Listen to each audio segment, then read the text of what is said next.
So, today we're taking a look at two brand new Battlefield 5 maps coming to the game very, very shortly. We've got Lofoten Islands and Provence. Now, both of these maps are launching in about a week or so, and EA kindly flew me out to Gamescom in Germany to record this gameplay, so a big thanks to them. The two maps support the smaller game modes, Squad Conquest and Team Deathmatch, and they're set up to provide a much more focused serving of Battlefield 5's gunplay and movement systems. I've got some initial thoughts and opinions on both of the maps, and I'm going to share those in this video today, but just before I get into that, I apologise there's no gameplay sound in this video. For some reason, Shadowplay just wasn't playing ball, and it captured the gameplay, but not the noise to go with it. But it's all good. The visuals are obviously the most important part here. Okay then, we'll start off with Lofoten Islands. And if your first impression was that it reminds you of the Firestorm map, Halvoy, then we share the same first impression. As soon as the first spawn animation finished playing on my screen, I immediately thought of the Battle Royale map, and it's really not difficult to see why. We've got pretty much the same buildings here, the same assets, and even a very similar layout to some of the area that's recognisable from Halvoy. The A flag, it sits in this drop-down rocky area behind a couple of outbuildings. The C flag encompasses the large gas canisters on the higher ground, and the B flag takes on the form of a completely destructible waterside building, and it's probably the more chaotic area of the map. There's a really nice flow between all the flags, and there is plenty of cover for you to use, at least at the start of the rounds, but towards the end you are going to find that buildings have rather large holes in them after some explosives were used a few minutes before, or some fences that were once standing, those are going to be missing. A lot of the cover is destructible here. It's a very malleable map when it comes to movement because almost everything can be destroyed. You're able to introduce new lines of sight by taking down cover, and then you're able to block lines of sight by building some fortifications around some of the objective areas. If you leave the relative safety of the objective areas, however, there is a little bit more space for you to roam about in, and it's in those areas that you can get caught out by enemy players who do have a clear line of sight on you. And if you do have control of the C flag, you do get a bit of elevation too, so that's definitely a flag that you'll want to take. It's a small play zone, but the outer flanking routes, they don't provide much cover either, especially down by the water's edge, which you are able to access when you move from the A to the B point. I really do like the visuals of this map. It's an interesting area to be fighting in, and despite already having Narvik and Fjell as maps set in Norway in the multiplayer already, Lofoten doesn't really feel like either of those, and it very much takes on the setting of Halvoy instead. It brings a little bit of that setting from the Battle Royale into the main multiplayer game, which is quite nice. Moving on then, next we have Provence. Now this is a really small, tight, claustrophobic map that's set in a French town. There's lots of alleyways, lots of different paths and routes that you can weave around the main lanes that are connected here. It's a kind of classic arena style layout. It's not classic, but it's definitely arena style.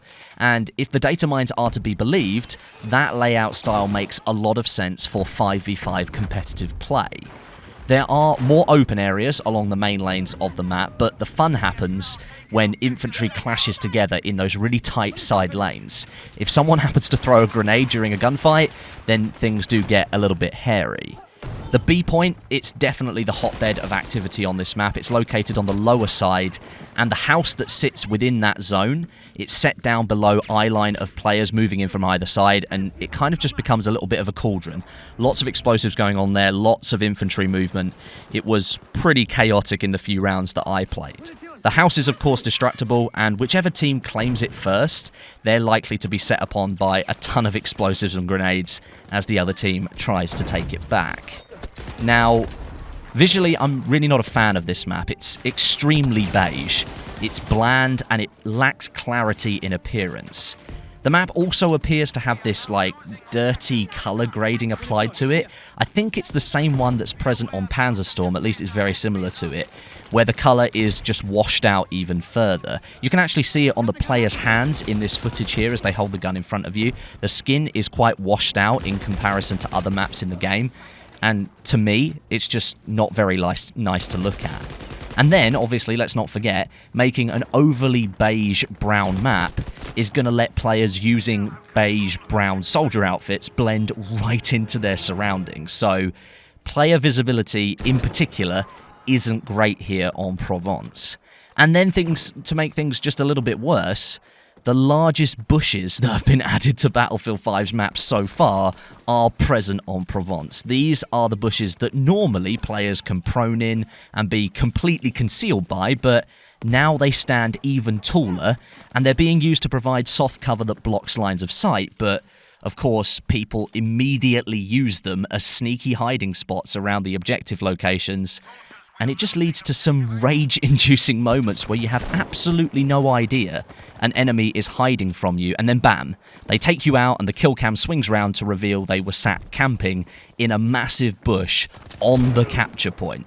It's just a bad implementation, and it made my few rounds with the map rather less enjoyable.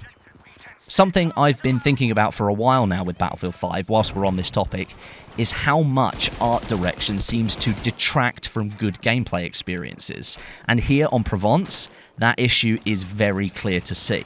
The overly beige colour scheme not only makes the map look a bit boring, as beige does to most things, but it also manages to make soldiers even harder to see than usual. That's not the direction that we need for Battlefield 5. We need to be going the other way and making soldiers more visible.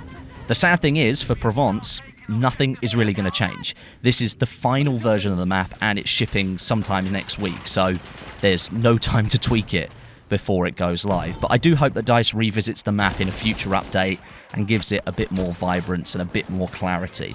Right now, it's just a bit of a muddy mess. It lacks any sort of energy at all, which is quite disappointing. Now, you'll also notice during the gameplay footage that there is some new weapons on display. We have the Breda PG burst fire rifle and the Panzerbuchse 39, which is the new anti-material rifle, coming very soon to the game. I'm not 100% sure when these weapons are actually going to launch, but they will be the rewards for completing that week's Tides of War challenges. I don't believe they're too much further away. Now, the Breda, it's a slow-firing 4-round burst-fire rifle, and I didn't get a chance to use any of the specializations. All of the weapons were set to rank 0, so I didn't have a chance to play with any of that. But it can also be switched to semi-auto fire as well, and I've been told by a couple of other people that I was playing with that it does perform very similarly to a Gewehr 43, but of course it's got a much bigger magazine than that gun, so that could be really interesting.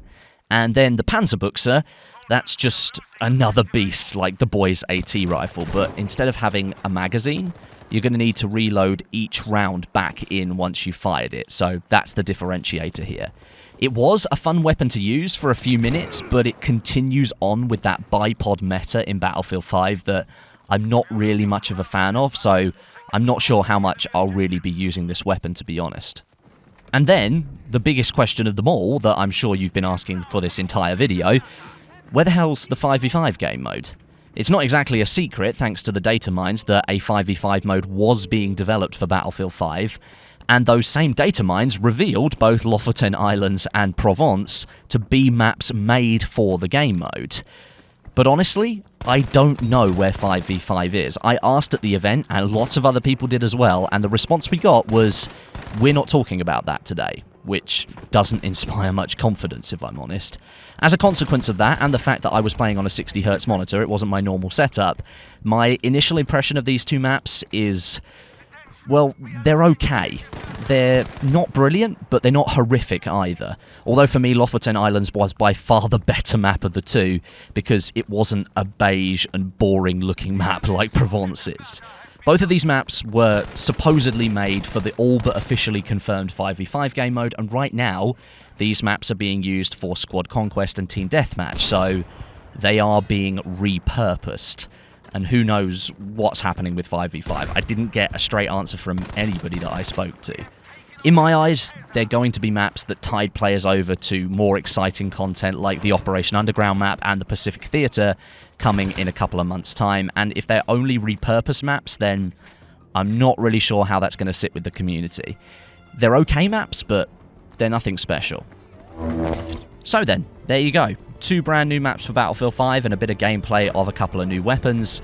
Like I've said, it's not the most exciting content drop that's going to hit Battlefield 5, but considering we're still waiting for Alston Dan, at the moment, I'll take these new maps and I'll play them, and I'll probably have fun with them for a couple of months before something new comes around. But a big thank you for you guys for watching today. Let me know your initial thoughts of this new content down below in the comments section. And if you enjoyed the video, drop it a like too. That's always nice of you.